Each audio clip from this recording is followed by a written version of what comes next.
যে বান্দা আল্লাহকে পাওয়ার পরে গোটা দুনিয়া পায় নাই, তার মানে সে কিছুই হারায় নাই। আর দুনিয়া পাওয়ার পরে আল্লাহকে হারায় ফেলছে, তার মানে সব হারায় ফেলছে। যে আল্লাহ পায় নাই সে কিছুই পায় নাই, আর যে আল্লাহ পেয়েছে সে সব পেয়েছে।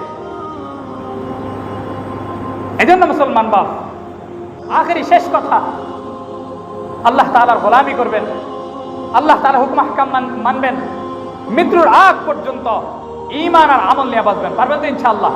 মৃত্যুর আগ পর্যন্ত 5 ওয়াক্ত নামাজ পড়বেন ইনশাআল্লাহ। পারবেন তো?